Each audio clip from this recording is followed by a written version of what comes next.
ஓம் சாந்தி. அவ்யக்த முரளி 30/7/1983. அவ்யக்த பாப்தாதா, மதுபன்.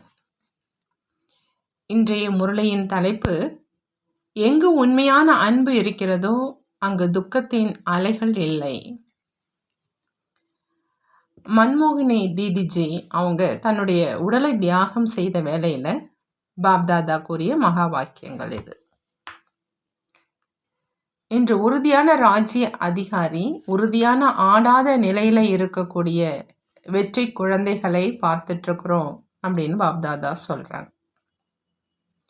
இப்பொழுதுல இருந்தே உறுதியாக இருக்கும் சமஸ்காரத்தின் ஆதாரத்துல உறுதியான ராஜ்யத்தினுடைய பிராப்தி அடையும் முன்பு முயற்சி செஞ்சு ஒவ்வொரு கல்பத்திலும் உறுதியானவராக ஆகியிருக்கீங்க. வாழ்க்கை நாடகத்தின் ஒவ்வொரு காட்சியை நாடக சக்கரத்துல சங்கமயுகம் அப்படிங்கிற உயர்ந்த ஸ்தானத்துல இருந்து எதையும் பார்த்தீங்க அப்படின்னா இயல்பாகவே ஆடாத அசையாதவர்களாக இருப்பீங்க. உயர்ந்த ஸ்தானத்துல இருந்து கீழே வரீங்க அப்படின்னா குழப்பம் வருது. அனைத்து பிராமண சிரேஷ்ட ஆத்மாக்கள் எப்பொழுதும் எங்கே இருக்கீங்க? சக்கரத்துல சங்கமயுகம் உயர்ந்த யுகம். படத்தினுடைய கணக்கின்படியும் சங்கமயுகத்தினுடைய ஸ்தானம் உயர்ந்தது. மேலும் யுகங்களினுடைய கணக்குப்படி சின்னம் சிறு யுகம், அதை பாயிண்ட், அதாவது புள்ளி அப்படின்னு தான் சொல்லுவோம். ஆகையினால இதே உயர்ந்த பாயிண்ட்ல, உயர்ந்த ஸ்தானத்துல, உயர்ந்த நிலையில, உயர்ந்த ஞானத்துல, உயர்ந்ததிலும் உயர்ந்த தந்தையின் நினைவுல, உயர்ந்ததிலும் உயர்ந்த சேவை நினைவு சொர்பமாக இருந்தீங்க அப்படின்னா எப்பொழுதும் சக்திசாலியாக இருப்பீங்க. எங்கு சக்திசாலியான நிலை இருக்குதோ அங்கு வீணானவை நிரந்தரமாக முடிஞ்சிடும். ஒவ்வொரு பிராமணனும் வீணானதை முடிப்பதற்காகத்தான் முயற்சி செஞ்சிட்டு இருக்கிறாங்க. வீணானதினுடைய கணக்கு முடிவடைந்ததுதான் இல்லையா? அல்லது இப்பொழுது கூட ஏதாவது பழைய வீணான கணக்கு இருக்குதா? பிராமண ஜென்மம் எடுத்த உடனேயே என்னுடைய உடல், மனம், பணம், செல்வம் அனைத்தும் உன்னுடையது அப்படின்னு உறுதிமொழி எடுத்திருக்கீங்க அப்படின்னா வீணான எண்ணம் முடிவடைஞ்சிடும். ஏன்னா மனதை சக்திசாலியான தந்தைக்கு கொடுத்துட்டீங்க இல்லையா? கடந்த 2-3 நாட்கள்ல மனதை உன்னுடையது என்பதற்கு பதிலா என்னுடையது என்றாகவோ ஆக்கிவிடவில்லையே அப்படின்னு கேட்குறாங்க. ட்ரஸ்டிகளுக்கு எப்பொழுதும் மனதால சக்திசாலியான விஷயங்களை யோசிங்க அப்படிங்கிற டைரக்ஷன் இருக்குது. அப்படின்னா வீணானவை இருப்பதற்கான வாய்ப்பு இருக்குதா? வீணான எண்ணம் ஓடியதா? அன்பை காண்பித்தோம் என்று நீங்கள் சொல்வீங்க. பரிவாரத்தின் அன்பின் கயிறிலோ அனைவருமே கட்டப்பட்டு இருக்கீங்க. இதுவோ மிகவும் நல்லது. ஒருவேளை அன்பினுடைய கண்ணீர் அப்படிங்கிற அந்த முத்துக்களை கீழே சிந்தினீங்க அப்படின்னா அந்த முத்து விலை மதிக்க முடியாததாக இருந்தது. ஆனால் ஏன் என்ன அப்படிங்கிற அந்த எண்ணத்தின் காரணமா கண்ணீர் வடித்தீர்கள் அப்படின்னா அது வீணானதனுடைய கணக்கில் சேமிப்பாச்சு. அன்பின் முத்துக்களோ உங்களுடைய அன்புக்குரிய தீதியினுடைய கழுத்தில் மாலையாகி மின்னிக் கொண்டு இருக்குது. அந்த மாதிரி உண்மையான அன்பின் மாலைகள் தீதியினுடைய கழுத்தில் அதிகமாக விழுந்தன. ஆனால் 1% குழப்பத்தின் நிலையில வந்து கண்ணீர் வடித்தீர்கள் என்றால் அந்த கண்ணீர் தீதியிடம் சென்றடையல. ஏன்? அவர் எப்பொழுதும் வெற்றி அடைந்த ஆடாத அசையாத ஆத்மாவாக இருந்தாங்க. மேலும் இப்பொழுதும் இருக்கிறார். ஆகையினால ஆடாத அசையாத ஆத்மாவிடம் குழப்பமானவரினுடைய நினைவு சென்றடைய முடியாது. அது இங்கேயே இருந்துடுது. முத்து முத்தாகி மாலையில மின்னுவது கிடையாது. எப்படி நினைவுள்ளவரோ, எப்படி பதவி உள்ள ஆத்மாவோ அந்த மாதிரி பதவியில் நிலைத்திருக்கும் ஆத்மாவினுடைய நினைவு ஆத்மாவை சென்றடையுது. அன்பு இருக்குது. இதுவும் மிக நல்ல உதாரணம். அன்பு இருக்குது அப்படின்னா அன்பையும் அர்ப்பணம் செய்யுங்களேன். எங்கு உண்மையான சிரேஷ்ட அன்பு இருக்குதோ அங்கு துக்கத்தினுடைய உணர்வலைகள் இல்லை. ஏன்னா துக்கமான உலகத்திலிருந்து விலகிட்டீங்கள் தான் இல்லையா அப்படின்னு பாபா கேட்குறாங்க. இனிமையான முறையீடுகளும் அதிகம் வந்து சேர்ந்துச்சு. அனைவரிடமிருந்தும் எங்களுடைய இனிமையான தீதியை ஏன் அழைச்சிட்டீங்க அப்படின்னு புகார் இருந்தது. அதுக்கு பாப்தாதா, யார் அனைவருக்கும் இனிமையானவராக இருப்பாரோ அவர் தந்தைக்கும் இனிமையானவராக இருப்பாங்க இல்லையா? ஒருவேளை தேவையே இனிமையானவர்தான் என்றால் வேறு யாரை அழைப்பது? இனிமேலும் இனிமையானவரைத்தான் அழைப்போம் இல்லையா? நீங்கள் அனைவருமே அட்வான்ஸ் பார்ட்டியின் விசேஷ ஆத்மாக்கள். இதுவரையிலும் ஏன் குப்தமாக இருக்கிறாங்க அப்படின்னு நினைக்கிறீங்க? மேலும் அடிக்கடி கேட்குறீங்க. ஆகையினால அவங்களை வெளிப்படுத்த விரும்புறீங்க இல்லையா? நேரத்துக்கு தகுந்த மாதிரி சில அட்வான்ஸ் பார்ட்டிகளின் ஆத்மாக்கள் சிரேஷ்ட ஆத்மாக்களை வரவழைத்து கொண்டிருக்கிறாங்க. அந்த மாதிரி ஆதி பரிவர்த்தனையினுடைய விசேஷ காரியத்துக்காக ஆதி காலத்தை சேர்ந்த ஆதி ரத்ன ஆத்மாக்கள் தேவையாக இருக்கிறாங்க. விசேஷ யோகி ஆத்மாக்கள் யார் தன்னுடைய யோக பலத்தை பிரயோகம் செய்ய முடியுமோ அவங்களும் தேவையாக இருக்கிறாங்க. பாக்கியத்தை உருவாக்கும் தந்தையினுடைய பாக்கியம் நிறைந்த ஆத்மாக்கள் தேவையாக இருக்கிறார். பிரம்மாவையும் பாக்கியத்தை உருவாக்குபவர் அப்படின்னு சொல்லப்படுது. ஏன் அழைச்சோம் அப்படின்னு புரிஞ்சுக்கிட்டீங்களா? அல்லது இங்கு என்ன ஆகும், எப்படி ஆகும் என்பதையும் நினைக்கிறீங்களா? பிரம்ம பாபா அவ்வியக்தம் ஆனார் அப்படின்னா என்ன ஆச்சு, எப்படி ஆச்சு என்பதை பார்த்தீங்க இல்லையா? தாதி தனியாக இருக்கிறார் என்று நினைக்கிறீங்களா? அவர் நினைப்பதில்லை, ஆனால் நீங்க நினைக்கிறீங்க. அந்த மாதிரி தான் இல்லையா அப்படின்னு பாபா கேட்கிறார். உங்களிடம் தெய்வீக ஒற்றுமை இல்லையா? இருக்கிறதா இல்லையான்னு கேட்கிறார். அப்படின்னா தெய்வீக ஒற்றுமையினுடைய புஜங்கள் இல்லையா என்ன அப்படின்னு கேட்குறாங்க. தெய்வீக ஒற்றுமை இருக்குது இல்லையா? எதற்காக இந்த குரூப்பை உருவாக்கினோம்? எப்பொழுதும் ஒருவர் இன்னொருவருக்கு சகயோகியாக ஆவதற்குத்தான். எப்பொழுது விரும்பினாலும் யாரை விரும்பினாலும் அனைவரும் சேவைக்காக உடனே வந்தேன் ஐயா என்று இருப்பவங்க. இந்த தாதிகளுக்கு அவர்களுக்குள்ள மிகுந்த உள்ளார்ந்த அன்பு இருக்குது. இது உங்களுக்கு தெரியாது. ஆகையினால இப்பொழுது என்ன ஆகும் அப்படின்னு நினைக்கிறீங்க? ஒரு தீதி நாங்கள் அனைத்து ஆதி ரத்னங்களும் ஒற்றுமையாக ஒன்றாக இருக்கிறோம் என்று நிரூபித்து காண்பித்தார் இல்லையா? பிரம்ம பாபாவுக்கு பிறகு சாக்கார ரூபத்தில் நவரத்னங்களினுடைய பூஜைக்குரிய ஆத்மாக்கள் சேவையின் மேடையில் பிரத்யட்சம் ஆனாங்க அப்படின்னா நவரத்னம் மற்றும் 8 மாலை எப்பொழுதும் ஒருவர் இன்னொருவனுடைய சகயோகி. இந்த 8 மணி மாலை யார் சேவையில் முதல்ல நான் தான் அர்ஜுனன் என்று இருக்கிறாரோ அவர் 8 மணி மாலையில் இருப்பவர். அப்படி சேவையினுடைய மேடையில் அஷ்ட ரத்னங்கள் நவரத்னங்கள் தங்களுடைய பங்கை செய்து கொண்டிருக்கிறாங்க. மேலும் பங்கை செய்வதுதான் தன்னுடைய பங்கை மற்றும் வரிசை எண்ணை பிரத்யட்சம் செய்வது. பாப்தாதா அந்த மாதிரி வரிசை எண் தருவதில்லை. ஆனால் அவங்க செய்யும் பங்கே அவர்களை வெளிப்படுத்தி கொண்டிருக்குது. ஆகினால் அஷ்ட ரத்னங்கள் அவர்களுக்குள்ள எப்பொழுதும் அன்பானவங்க, மேலும் நிரந்தரமான சகயோகிகள். ஆகினால எப்பொழுதும் தொடக்கத்தில் இருந்து சேவையினுடைய சகயோகி ஆத்மாக்கள் எப்பொழுதும் சகயோகத்தினுடைய பங்கை செய்து கொண்டே இருப்பாங்க. புரிந்ததா அப்படின்னு பாபா கேட்குறாங்க. வேறு என்ன கேள்வி இருக்குது? இந்த கேள்வி இருக்குது என்று ஏன் சொல்லலை? சொல்லியிருந்தீங்க அப்படின்னா தீதியினுடைய யோகி ஆகிடுவீங்க. நாடகத்தினுடைய விசித்திரமான பங்கு விசித்திரத்தின் சித்திரம் முன்பாக வரையப்படுறதில்லை.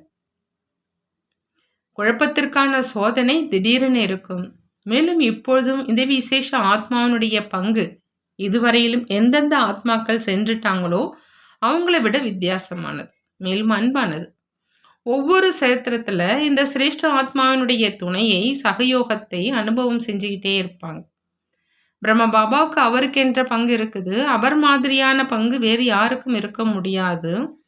ஆனால் அந்த ஆத்மாவின் விசேஷத்தன்மை சேவையில் ஊக்கம் உற்சாகம் கொடுப்பதில், யோகி சகயோகி மற்றும் பிரயோக ஆக்குவதில் இந்த ஆத்மாவினுடைய பங்கு எப்போதும் இருந்தது. ஆகையினால இந்த ஆத்மாவின் இந்த விசேஷ சமஸ்காரம் அவ்வப்பொழுது உங்கள் அனைவருக்கும் சகயோகியாக இருப்பதற்கான அனுபவத்தை செய்வித்து கொண்டே இருக்கும். இதுவும் ஒவ்வொரு ஆத்மாவின் அவரவர்களுடைய விசித்திரமான பங்கு அப்படின்னு சொல்றாங்க பாபா. நல்லது. மதுபன்ல அன்பினுடைய சொற்பத்தை காண்பிச்சிங்க. அதற்காக இதையும் உலகின் சேவைக்காக அந்த பங்கை செஞ்சீங்க. நீங்கள் அனைவரும் வந்திருப்பது உலகில் அன்பின் அலைகள், அன்பின் நறுமணம், அன்பினுடைய கிரணங்களை பரப்புவதற்காக வந்திருக்கீங்க. ஆகினால நன்றாக வாங்க. தீதியினுடைய தரப்புல இருந்தும் பாப்தாதா அனைவருக்கும் அன்பின் சேவையின் சொரூபத்தின் வாழ்த்துக்களை கூறுகிறார். தீதியும் பார்த்து கொண்டு இருக்கிறாங்க. டிவி முன்பு அமர்ந்திருக்கிறாங்க. நீங்களும் வதனத்துக்கு சென்றீங்க என்றால் தான் பார்க்க முடியும் இல்லையா? இதுவும் சேவையினுடைய ஒரு முத்திரைன்னு சொல்றாங்க பாபா. இன்றைய சபையில கமல் குழந்தையின், அதாவது தீதி அவர்களின் குடும்பத்து அன்னை அவங்க நினைவு வந்தது. அவரும் நினைவு செய்து கொண்டு இருக்கிறார். மேலும் யாரெல்லாம் அன்புக்குரிய சிரேஷ்ட ஆத்மாவுக்காக தன்னுடைய சகயோகம் கொடுத்தாங்களோ அந்த களைப்பற்ற குழந்தைகளுக்கு அவங்க இங்கே அமர்ந்திருந்தாலும் அல்லது அமரவில்லை அப்படின்னாலும், ஆனால் அனைத்து குழந்தைகளும் சுப பாவனை, சுப விருப்பங்கள் மற்றும் ஒரே ஆர்வத்துடன் என்ன அன்பை காண்பிச்சாங்களோ அது மிகவும் சிரேஷ்டமாக இருந்தது. இதற்காக விசேஷமா தீதி தன் தரப்புல இருந்து அந்த மாதிரி அன்பான சேவாதாரி பரிவாரத்துக்கு நினைவு மற்றும் நன்றி சொல்லுங்க அப்படின்னு பாப்தாதாவிடம் சொன்னாங்க. அப்படி தீதியினுடைய வேலையை இன்று பாப்தாதா செய்து கொண்டு இருக்கிறாங்க. என்று பாப்தாதா செய்து கொண்டு வருபவராகி செய்தியை கூறி கொண்டிருக்கிறார். என்ன நடந்ததோ அது மிகுந்த ரகசியங்கள் நிரம்பிய நாடகமாக இருந்தது. உங்கள் அனைவருக்கும் தீதி பிரியமானவர், மேலும் தீதிக்கு சேவை பிரியமானது. ஆகினால சேவை தன் பக்கம் இழுத்துவிட்டது. என்ன நடந்ததோ அது பரிவர்த்தனை என்ற திரையை திறப்பதற்காக மிகவும் நல்லதிலும் நல்லதாக ஆச்சு. பகவதியின், அதாவது டாக்டரினுடைய குறையும் இல்லை, பகவானுடைய குறையும் கிடையாது. இது ஒரு நாடகத்தினுடைய ரகசியம். இதில் பகவதியும் எதுவும் செய்ய முடியாது, பகவானும் எதுவும் செய்ய முடியாது அப்படிங்கிறாங்க பாபா. ஒரு பொழுதும் அவரை பற்றி இவர் அந்த மாதிரி செய்தார், அந்த மாதிரி ஆப்ரேஷன் செய்து விட்டார் என்று யோசிக்காதீங்க. அவருக்கு இறுதி வரையிலும் அன்பு தாய் மீது இருந்தது.